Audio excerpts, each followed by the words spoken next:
तो दोस्तों यदि आप भी UPSC, RPSC, RSSB, SSC, railway, police constable, Patwari, Gram Sevak, NEET या फिर अन्य किसी भर्ती प्रतियोगिता परीक्षाओं की तैयारी करने जा रहे हैं और आप बिल्कुल फ्री में कोचिंग करना चाहते हैं, तो अपने राजस्थान में सेशन 2025-26 के लिए सीएम अनुवर्ती कोचिंग योजना के आवेदन फॉर्म भरना शुरू हो चुके हैं। इस वीडियो में मैं आपको सीएम अनुवर्ती कोचिंग योजना की आवेदन प्रोसेस के साथ साथ नए नियम शर्तों के बारे में बताऊंगा, दस्तावेज के बारे में बताऊंगा और इस योजना से जुड़ी हुई कुछ खास बातें वो भी आपको बताऊंगा। नमस्कार साथियों, मैं हूं आपका अपना साथी राजगुरु जी। तो दोस्तों लंबे समय से बहुत सारे हमारे प्यारे प्यारे साथी लगातार मुझे इंस्टाग्राम पे मैसेज कर रहे थे कि राजगुरु जी मखा हाँ बोला इस बार सेशन 2025-26 के लिए सीएम अनुवर्ती कोचिंग योजना के बारे में बताएगा। तो हालांकि यहाँ पे देखिएगा ये अपडेट देने में मुझे देरी जरूर हुई है, जिसका मुझे खेद है। आप सबसे हाथ जोड़ के माफी चाहता हूँ और माफी इसलिए चाहता हूँ, देरी इसलिए हुई है क्योंकि देखिए मैं काफी दिनों के बाद आपकी सेवा में एक बार फिर से हाजिर हूं। ये जो पीछे हमारा नया सेटअप देख रहे हैं, नया स्टूडियो देख रहे हैं, इसकी तैयारी में लगा हुआ था और इसी वजह से यहाँ पे देरी हुई है। लेकिन इतनी देरी भी नहीं हुई है कि आप इस योजना से चूक जाए। चलिए सबसे पहले तो इस योजना की कुछ बेसिक जानकारी से आपको रूबरू करवाता हूं। वैसे आप जानते हैं लेकिन ये आपके लिए जानना जरूरी है। देखिए दोस्तों, अपने राजस्थान के अंदर बहुत सारे ऐसे कैंडिडेट हैं जो किसी प्रतियोगिता परीक्षा की तैयारी करना चाहते हैं और उसके लिए वो कोचिंग लेना चाहते हैं और कोचिंग में आपको पता है मोटा यहाँ पे खर्चा होता है। अब इस वजह से वो अपनी तैयारी करने से चूक जाते हैं और इसका मतलब है वो नौकरी पाने से चूक जाते हैं। लेकिन अपनी राजस्थान सरकार है ऐसे जो प्रतिभावान जो भी अभ्यर्थी हैं उनको आगे बढ़ाने के लिए या सरकारी नौकरी का अवसर प्राप्त करने के लिए फ्री में कोचिंग है वो मुहिम कराती है। और इस योजना के साथ साथ आपको यहाँ पे देखिएगा 75,000 रुपए की फ्री कोचिंग मिलती है और इसके साथ साथ आपको यहाँ पे हॉस्टल अनाउंस भी मिलता है 40,000 रुपए तक। इसके बारे में हम आगे है वो बात करने वाले हैं। तो ये जो कोचिंग योजना है यूं मान लीजिएगा आप बिल्कुल फ्री में है, किसी भी भर्ती प्रतियोगिता परीक्षा की तैयारी के लिए वो कर सकते हैं। अब यहाँ पे इसकी पात्रता या शर्तों की बात करें तो वैसे देखिए इस बार नियमों में कोई खास परिवर्तन नहीं हुआ है, वही पुराने हैं। पिछले 2024 में जो अपडेटेड दिशा निर्देश जारी किए थे या नियम जारी किए गए थे वही सेम नियम है। सबसे पहले अपन यहाँ पे देखिए पात्रता या योग्यता की बात कर लेते हैं कि कौन कौन कैंडिडेट है इसके लिए पात्र है। तो यहाँ पे देखिए जो जनरल कैटेगरी के जो भी कैंडिडेट हैं वो इसके लिए पात्र नहीं है। बाकी सभी कैटेगरी के जो कैंडिडेट है पात्र हैं, सी, एससी, ओबीसी है और एसटी है। इसके अलावा जो ईडब्ल्यूएस कैटेगरी से आते हैं, जो अति पिछड़े वर्ग से भी आते हैं या फिर आर्थिक वर्ग से पिछड़े वर्ग से आते हैं, तो ऐसे कैंडिडेट हैं वो इस योजना के लिए यहाँ पे पात्र है। इसके अलावा यदि आपके परिवार की जो वार्षिक आय है वो 8 लाख रुपए है सभी सदस्यों की, तो आप इसके लिए पात्र हो। 8 लाख से अधिक होगी तो आप इसके लिए पात्र नहीं हो। और इसके साथ साथ यहाँ पे देखिए यदि इस योजना के तहत आपको पहले लाभ मिल चुका है तो भी आप इसके लिए पात्र नहीं हो। साथियों यहाँ पे खास जानकारी देना चाहूंगा, देखिए अपने राजस्थान में तकरीबन यहाँ पे 30,000 सीट हैं वो राजस्थान सरकार के द्वारा कोचिंग के लिए अलॉट की जाती है, यानी तकरीबन 30,000 कैंडिडेट को यहाँ पे फ्री में कोचिंग है वो प्रोवाइड करवाई जाएगी। चलिए अब दस्तावेज के बारे में अपन बात कर लेते हैं कि आपको किन किन दस्तावेजों की आवश्यकता पड़ने वाली है। तो सबसे यहाँ पे देखिएगा मुख्य जो दस्तावेज होंगे वो आपके यहाँ पे मार्कशीट रहने वाली एजुकेशन की। लेकिन एक जानकारी और मैं आपको यहाँ पे देना चाहूंगा योग्यता से रिलेटेड है कि भैया इसके लिए सबसे बड़ी पात्रता क्या है। जैसे अलग अलग कोचिंग योजना है, जैसे कोई पुलिस कांस्टेबल की तैयारी कर रहा है, कोई ग्राम सेवक की है, कोई पटवारी की है, कोई एसएससी की है, कोई नीट की कर रहा है, कोई जेडब्ल्यू की कर रहा है। तो इनके लिए देखिए जो संबंधित भर्ती बोर्ड के द्वारा जो योग्यता रखी जाती है, जैसे पुलिस कांस्टेबल की अपन बात करें तो 10वीं पास वाले कैंडिडेट हैं वो भी अप्लाई कर सकते हैं, 12वीं पास वाले भी अप्लाई कर सकते हैं। तो यहाँ पे कुछ यहाँ पे भर्ती प्रतियोगिता परीक्षा की जो योग्यता रखी जाती है वो स्नातक भी रखी जाती है। जैसे अपन बात करें यहाँ पे कोई आईएएस की है, आरएएस की है वगैरह वगैरह, या जैसे 3rd ग्रेड टीचर है या फिर 2nd ग्रेड है या 1st ग्रेड टीचर है, तो इसमें कुछ यहाँ पे देखिए स्नातक भी रखा जाता है, ठीक है ना।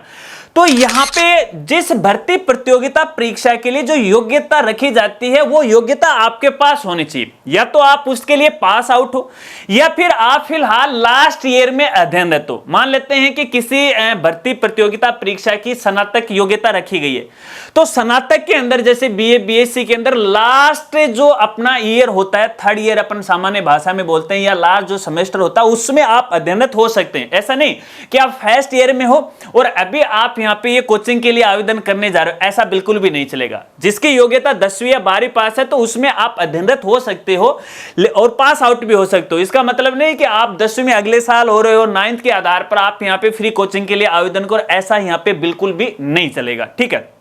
क्योंकि पिछले साल जो फॉर्म रिजेक्ट हुए थे वो इसी आधार पे बहुत ज्यादा हुए थे, क्योंकि जो कैंडिडेट फर्स्ट ईयर में थे, कोई आरएएस का फॉर्म भर रहा था, कोई आईएएस का भर रहा था कि चलो मैं तैयारी कर लेता हूं, फ्री में कोचिंग तो प्रोवाइड करवाई जा रही है, लेकिन उन सब के फॉर्म रिजेक्ट कर दिए क्योंकि यहां पे योग्यता रखी गई थी फाइनल ईयर की, या तो अध्ययनरत हो सकता है या फिर वो पास आउट हो सकता है, लेकिन फर्स्ट ईयर में आवेदन कर दिया। अगर ऐसी आपकी योग्यता तो आप आवेदन मत कीजिएगा इस साल, अगले साल है 26-27 के अंदर आप आवेदन कर दीजिएगा, तो भी आप इसके लिए यहां पे वो पात्र समझे जाएंगे। दस्तावेज के रूप में बात करें तो जैसे मैंने बताया, आपके जितने भी मार्कशीट हैं, जो भी आपकी योग्यता है, 10वीं 12वीं कॉलेज है, वो आपको आवश्यकता पड़ेगी। इसके साथ साथ इंपोर्टेड दस्तावेज, एक यहां पे देखिए आपका मूल निवास और जाति प्रमाण पत्र होना चाहिए, SC ST है, OBC का, ठीक है। अब यहां पे देखिएगा जो एजुकेशन है, क्वालिफिकेशन है, उसके बारे में बताना चाहूंगा। आजकल क्या है कि देखिए अपने ऑल ओवर इंडिया के अंदर डिजी लॉकर है वो चला हुआ है, तो डिजी लॉकर के साथ अपन अपनी शैक्षणिक योग्यताएं हैं, अपने अन्य जो दस्तावेज हैं जैसे आधार कार्ड है, अपना ड्राइविंग लाइसेंस है, पैन कार्ड, वो लिंक कर सकते हैं।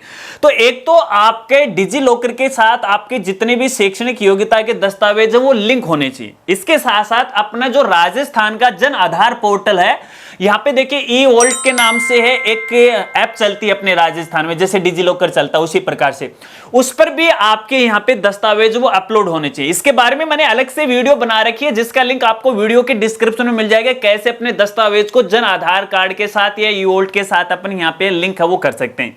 तो ये ऑनलाइन इसका वेरिफिकेशन होगा। अब कई बार क्या होता है कि अपनी जो मार्कशीट है वो ऑनलाइन वेरीफाइड नहीं होती है, तो ऐसे में क्या होता है कि आपको अपना जो दस्तावेज है एजुकेशन का 10वीं 12वीं की मार्कशीट है वो मैनुअल ऑनलाइन पीडीएफ फाइल के अंदर आपको अपलोड करना पड़ेगा। अगर ऑनलाइन वेरिफिकेशन नहीं होता तो चिंता करने की आवश्यकता नहीं है, आप इसे ऑफलाइन भी अपलोड कर सकते हैं। लेकिन इसके साथ साथ आपका जो जाति प्रमाण पत्र है, आपका जो मूल निवास है, वो आपके जन आधार कार्ड के साथ लिंक होना चाहिए। अगर वो लिंक नहीं होगा तो आप इसके लिए आवेदन नहीं कर सकते। अब लिंक कैसे करना है देखिएगा, वैसे तो कोई स्पेशल इसकी प्रोसेस नहीं है। जब आप अपना जाति प्रमाण पत्र, मूल निवास प्रमाण पत्र किसी ई मित्र के माध्यम से बनवाते हैं तो उस समय आपका जन आधार नंबर भी उसके साथ है वो लिंक किया जाता है, तो ऑटोमेटिक आपके जन आधार कार्ड के साथ लिंक हो जाएगा। अगर अपन डायरेक्टली जन आधार में दोनों ही दस्तावेज लिंक करने जाएंगे तो उस समय ये कई बार तो लिंक कर देता है और कई बार ये करता भी नहीं, तो ये बहुत बड़ी प्रॉब्लम आती है डोमिकल डॉक्यूमेंट को लेके या कास्ट सर्टिफिकेट को लेके। तो अगर आपके सामने भी इस प्रकार की ये समस्या आ रही है तो आप एक बार है ना, वैसे तो जन आधार में अपडेट करवा के देख लीजिएगा, उसके जो डिजिटल सर्टिफिकेट के नंबर हैं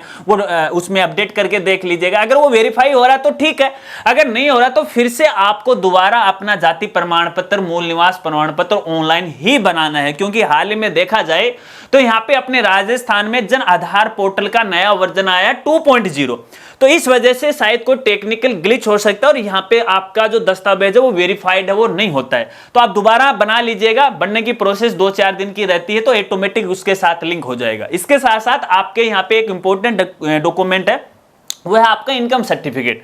तो आपके जन आधार कार्ड के साथ आपकी इनकम है वो भी अपडेट होनी चाहिए। ध्यान रखना, यहाँ पे देखिएगा जो इनकम होती है, जैसे आप कैंडिडेट हैं, कोई स्टूडेंट है तो आपकी कोई इनकम नहीं है, लेकिन आपका जो परिवार का जो मुखिया होता है उसकी इनकम होगी, आपके माता पिता किसी एक कैंडिडेट की होगी, तो उसकी आय में आपको यहाँ पे आय अपडेट कराना है और उसका दस्तावेज अपलोड करवाना है। जो इनकम सर्टिफिकेट होगा वो 4 पेज वाला बनेगा, संबंधित जो भी फॉर्मेट होंगे वो आपको हमारी साइट पे मिल जाएंगे, स्कॉलरशिप वाले मेनू के अंदर है, वहां से आप डाउनलोड कर लीजिएगा और बनवा लीजिएगा। और वैसे भी जहां से आप बनाओगे ना तो उनके पास भी है फोटो प्रति मिल जाएगी, वहां से भी आप अपना इनकम सर्टिफिकेट है 4 पेज वाला वो बना सकते हो। और इसके साथ साथ सबसे इंपॉर्टेंट दस्तावेज और जिसकी वजह से लास्ट ईयर में बहुत ज्यादा है फॉर्म है वो रिजेक्ट हुए थे, वो है आपका बैंक खाता। तो आपके जन आधार कार्ड के साथ आपका बैंक खाता लिंक होना अनिवार्य है, कंपलसरी है। अगर आपका खुद का बैंक खाता लिंक नहीं है या फिर आपका खाता ही नहीं है तो सबसे पहले तो देखिए मैं आपको रिकमेंड करूंगा कि आप अपने नाम से ही ये बैंक खाता वो खुलवाएगा। बैंक खाता महज 2-3 दिन में खुल जाता है और 2-4 दिन में अपने जन आधार के साथ लिंक भी हो जाता है। लेकिन कुछ परिस्थितियां ऐसी होती हैं जिसके दौरान या जिसके चलते आप अपना बैंक खाता लिंक नहीं करवा पाते हैं। तो ऐसी स्थिति के अंदर है आपके परिवार का जो मुखिया है, जैसे आपकी माता या पिता, उसके साथ ज्वाइंट अकाउंट होना चाहिए। जैसे आपकी माता है उसके साथ आपका नाम, ज्वाइंट अकाउंट के बारे में शायद आप सब अच्छी तरह से जानते होंगे। अगर ज्वाइंट अकाउंट है तो यहां पे मान्य होगा। अगर अकेले आप माता का, अकेले या पिता का आप यहां पे बैंक अकाउंट यहां पे लगा रहे हो तो वो मान्य नहीं होगा। या तो कैंडिडेट या अभ्यर्थी का खुद का होना चाहिए या फिर ज्वाइंट अकाउंट होना चाहिए। तो ऐसे में यदि ज्वाइंट अकाउंट है तो ज्वाइंट अकाउंट की जो पासबुक की प्रतिलिपि है वो आपको यहां पे अपलोड करना पड़ेगा। इसके साथ साथ यदि आपका खुद का है तो खुद की बैंक की पासबुक है वो आपको यहां पे अपलोड वो करनी पड़ेंगे। बस ये कुछ इंपॉर्टेंट दस्तावेज है जो आपको पहले ही यहां पे तैयार करने। चलिए कुछ खास बातें आपको यहां पे बताता हूं जो आपके लिए जरूरी है। देखिए दोस्तों, जब भी आपका यहां पे सिलेक्शन हो जाता है, देखिए यहां पे मेरिट निकाली जाएगी। तो शुरुआती तौर के अंदर यहां पे 3 गुना मेरिट है वो निकाली जाएंगे, ठीक है ना। और उसके बाद बारी बारी यहां पे देखिए वेरिफिकेशन चलता रहेगा, फिर अंत में जाके फाइनल मेरिट निकलेगी। और जब आपकी फाइनल मेरिट निकल जाती है तो आपको कोई एक कोचिंग है वो अलॉट हो जाती है। उस कोचिंग में आपको अगले 10 दिन तक है व्यक्तिगत जाना पड़ेगा और वहां पे बायोमेट्रिक आपका वेरिफिकेशन है वो करवाना पड़ेगा, अंगूठा टिकवा के। क्योंकि जब तक आप बायोमेट्रिक वेरिफिकेशन नहीं करोगे तब तक आपकी जो कोचिंग है उसके अंदर आपका अलॉटमेंट है वो सही नहीं समझा जाएगा। तो इस बात को आपको खास तौर पे ध्यान रखना है, ठीक है। इसके अलावा आपको बताना चाहूंगा, जब भी आप ये ऑनलाइन आवेदन फॉर्म भरो तो उस समय है कोचिंग बड़ी सोच समझ के आपको फिलअप करना है। क्योंकि पिछले साल मेरे पास बहुत सारी समस्याएं थी कई साथियों की कि हमारी जो कोचिंग है वो काफी दूर हो गई, क्या हम इसको चेंज कर सकते हैं? तो भैया कोचिंग चेंज करने का यहाँ पे कोई ऑप्शन नहीं होता है। हालांकि वैसे तो देखिए बहुत सारी कोचिंग की लिस्ट आपको दिखाई देती है, सोच समझ के अपनी कोचिंग है वो सिलेक्ट करना है। और इसके साथ साथ यहाँ पे देखिएगा, जब भी आप ये आवेदन फॉर्म भरो तो आप कौन सी योग्यता रखते हो उस योग्यता के अनुसार ही आपको अपना ये आवेदन फॉर्म है वो भरना चाहिए, अन्यथा आपका फॉर्म है वो रिजेक्ट हो जाएगा। चलिए अब यहाँ पे देखिएगा, अब ये जो कोचिंग योजना इसके तहत तो तकरीबन अधिकतम आपको बता रहा हूं 75,000 80,000 रुपए तक की यहां पे स्कॉलरशिप है इस योजना के तहत दी जाती है। लेकिन फ्री कोचिंग योजना के तहत ये जो अमाउंट है वो कैंडिडेट के खाते में नहीं आने वाला, ये डायरेक्ट यहां पे कोचिंग के खाते में जाने वाला है। क्योंकि पढ़ाई आप कोचिंग में कर रहे हो तो इसके लिए कोचिंग भी अपना रजिस्ट्रेशन अलग से करवाती है, ठीक है। लेकिन इसके साथ साथ आपको यहां पे हॉस्टल अलाउंस भी मिलेगा जो कि 40,000 रुपए तक है, इससे कम ज्यादा यहां पे हो सकता है।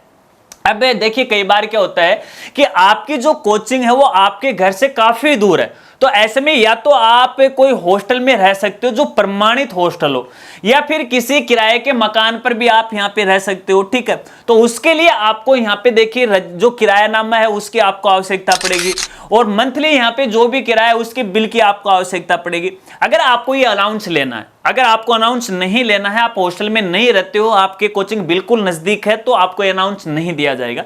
तब ऐसी स्थिति के अंदर जो किरायानामा है, जो भी मंथली बिल बनता है वो संबंधित कोचिंग में आपको जमा करवाना पड़ेगा और संबंधित कोचिंग के द्वारा उनका वेरिफिकेशन करके अपनी आईडी से वो ऑनलाइन अपलोड करेंगे और अपलोड करने के बाद संबंधित विभाग के द्वारा इन दस्तावेज की जांच की जाएगी और जांच में सही पाया जाने के बाद यहाँ पे है ये हॉस्टल का अलाउंस दिया जाएगा। और ये एक साथ नहीं दिया जाएगा, ये जो अनाउंस है वो कैंडिडेट के खाते में आने वाला, ठीक है।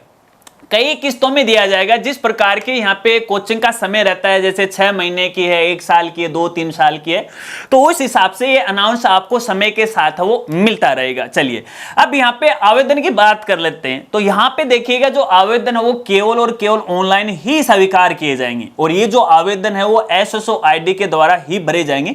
यदि आपने अभी तक अपने नाम से खुद की SSO ID नहीं बनाई है तो बना लीजिएगा। देखिए दूसरे की SSO ID से आपको आवेदन नहीं करना, अपने भाई बहन मम्मी पापा के नाम से आपको आवेदन नहीं करना, अपनी खुद की SSO ID से करना है, ठीक है। इसके साथ साथ यहां पे देखिएगा यदि आपने पिछली बार SSO ID से आवेदन किया है और इस बार भी आप करने जा रहे हैं, पिछली बार आपका नंबर नहीं आया और इस बार आवेदन करने जा रहे हैं, तो जो लास्ट ईयर आपने SSO ID काम में ली थी ना, वही SSO ID काम में लीजिएगा, उसी से आप आवेदन कीजिएगा।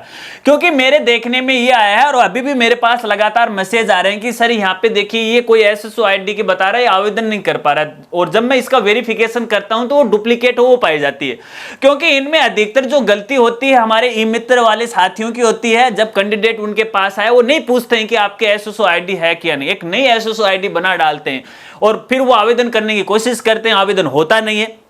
तो आप ये वेरीफाई कर लीजिएगा कि आपने लास्ट ईयर आवेदन किया है और जिस समय जो SSO ID काम में ली है केवल वही SSO ID आपको काम में लेनी है, भले ही वो आपके भाई बहन के नाम से हो या फिर आपके। क्योंकि अगर भाई बहन के नाम से आपने उस समय आवेदन किया है तो वहां पे आपकी प्रोफाइल है, उनकी ID में आपकी प्रोफाइल अपडेट हो गई, तो दूसरी जगह इसको आप है हटा भी नहीं सकते, डिलीट करने का यहाँ पे कोई भी ऑप्शन है वो नहीं मिलता है। तो यहाँ पे अपनी SSO ID में CM अनुप्रति या SG डिपार्टमेंट का एक पोर्टल आता है या एप्लीकेशन आती है और उसके माध्यम से आपको ऑनलाइन फॉर्म है ये भरना पड़ता है। ऑनलाइन फॉर्म कैसे भरा जाता है इसके लिए हमारा जो दूसरा चैनल है जिसका नाम है ज्ञान कामना यूट्यूब चैनल है, उस पर आपको मिल जाएगा। उस वीडियो का लिंक आपको इसी वीडियो के डिस्क्रिप्शन में भी है वो मिल जाएगा। चलिए लास्ट डेट की बात करें तो यहाँ पे देखिएगा आवेदन फॉर्म तो 15 अगस्त से शुरू हो चुके हैं और लास्ट डेट है यहाँ पे 14 सितंबर 2025 तक, 1 महीने का समय। हालांकि मैं ये वीडियो तो थोड़ा लेट है वो बना रहा हूं, लेकिन फिर भी यहाँ पे देखिए डेट बढ़ने के चांस रहेंगे, ठीक है। अब एक जानकारी मैं आपको देना चाहूंगा, देखिए आपका जो जन आधार है ना, वो जन आधार फुल्ली अपडेट आपको करना है। जब तक आपका जन आधार फुल्ली अपडेट नहीं रहेगा तब तक यहाँ पे देखिएगा आप इस कोचिंग योजना का फॉर्म है वो नहीं भर पाओगे। तो ये कुछ माजना, ये कुछ फंडा है CM अनुप्रति कोचिंग योजना 2025 को लेके। आशा रखता हूं अब आप यहां पे अच्छी तरह से समझ गए होंगे।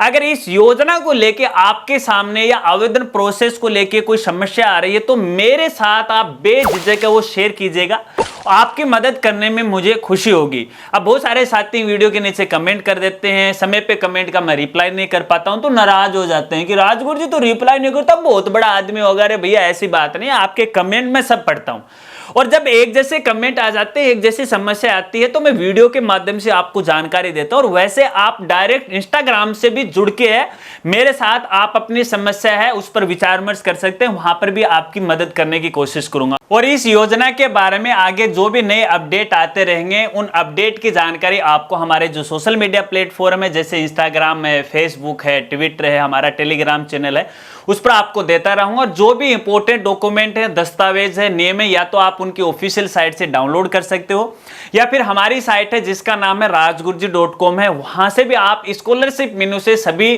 जो डॉक्यूमेंट है, नियम है, ऑर्डर है वो डाउनलोड कर सकते हैं। अगर वीडियो जानकारी आपको अच्छी लगी है तो वीडियो को लाइक कीजिएगा, अपने दोस्तों के साथ जरूर शेयर कीजिएगा। तो मिलते हैं फ्रेंड्स अगली एक नई वीडियो के साथ, एक नए अपडेट के साथ। तब तक के लिए जय हिंद, जय भारत।